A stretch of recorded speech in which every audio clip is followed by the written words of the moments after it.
కుమారుణ్ణి ఎందుకు ఇచ్చాడో ఒక 3 మాటలు చెప్తాను చూడండి.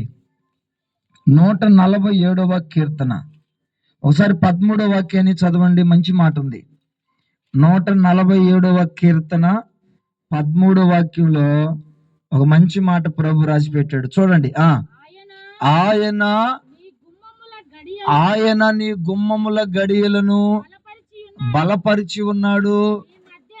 మీ మధ్యను మీ పిల్లల ఎవరి పిల్లల్ని మీ మధ్య మీ పిల్లలను ఆశీర్వదించాడు. హల్లెలూయానండి. ఇంకోసారి కూడా చెప్పండి, అందరు చెప్పండి. యేసయ్యా మా పిల్లలను మా మధ్యలో ఆశీర్వదించండి.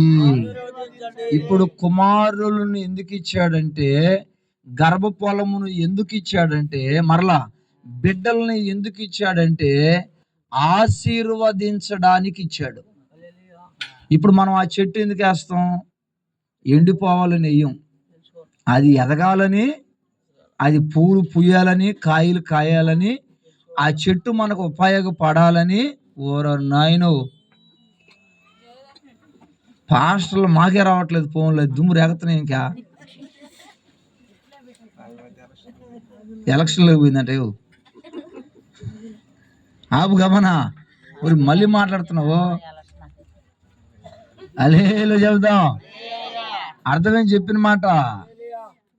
ఇందాక దేవుడు ఏమన్నాడు? గర్భఫలము యెహోవా ఇచ్చిన బహుమానం, కుమారులు యెహోవా అనుగ్రహించిన శాశ్వతం. ఇప్పుడు కుమారులైనా కుమార్తెలనైనా దేవుడు ఒక మనిషికి ఎందుకు ఇస్తాడంటే, ఆ మనిషి మధ్యలో ఆ బిడ్డలని ఆశీర్వదించడానికి.